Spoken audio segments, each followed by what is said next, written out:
Para sa inyo mga boss, mga idol. So, i-flex ko nga lang pala ito ang aking mga alagang stud. So, ito mga idol, mga 6 months old na ito mga idol. So, mga idol, medyo may forma na mga idol.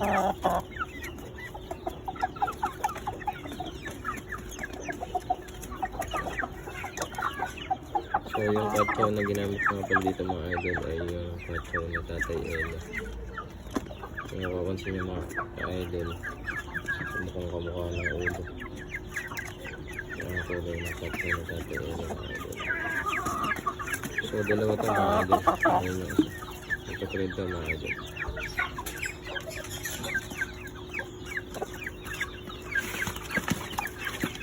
Ito yung isa mga idol.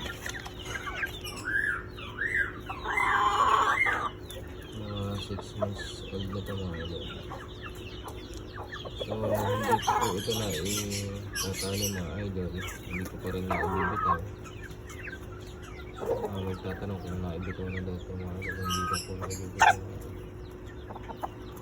Kung magtatanong naman kung nalalaman, lalaban ito mga idol sigurado. Dahil sila mismo nila ayaw.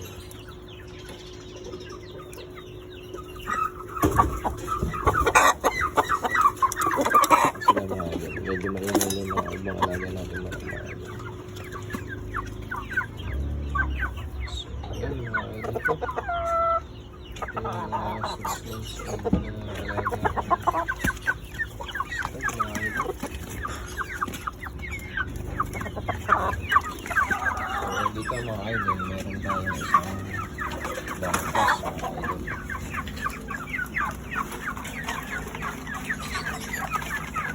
Ito mga idol yung isa natin ng bangkas.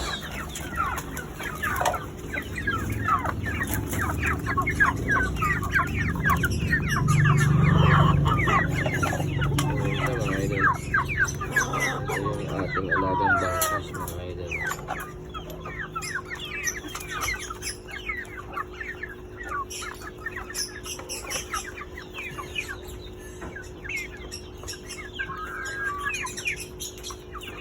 Bata pa po ito mga idol.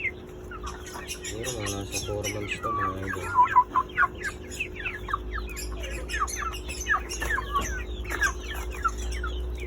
So mga idol, ang tatay niyan ay ito. Ito yung ating bangkas na broodcock mga idol. So itong broodcock natin na bangkas nito ay 1-time winner na mga idol. So ito ay galing sa ating tropa.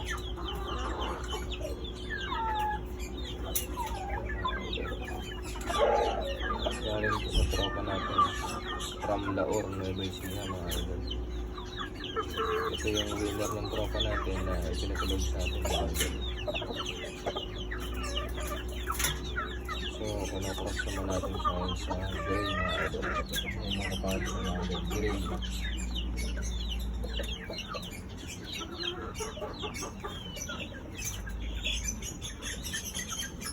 So medyo matapang nga lang itong ating bangkas na broodcock mga idol. Ang mukha ito mga idol.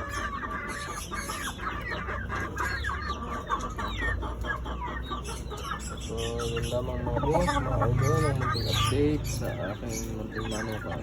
Magandang araw sa inyo mga boss.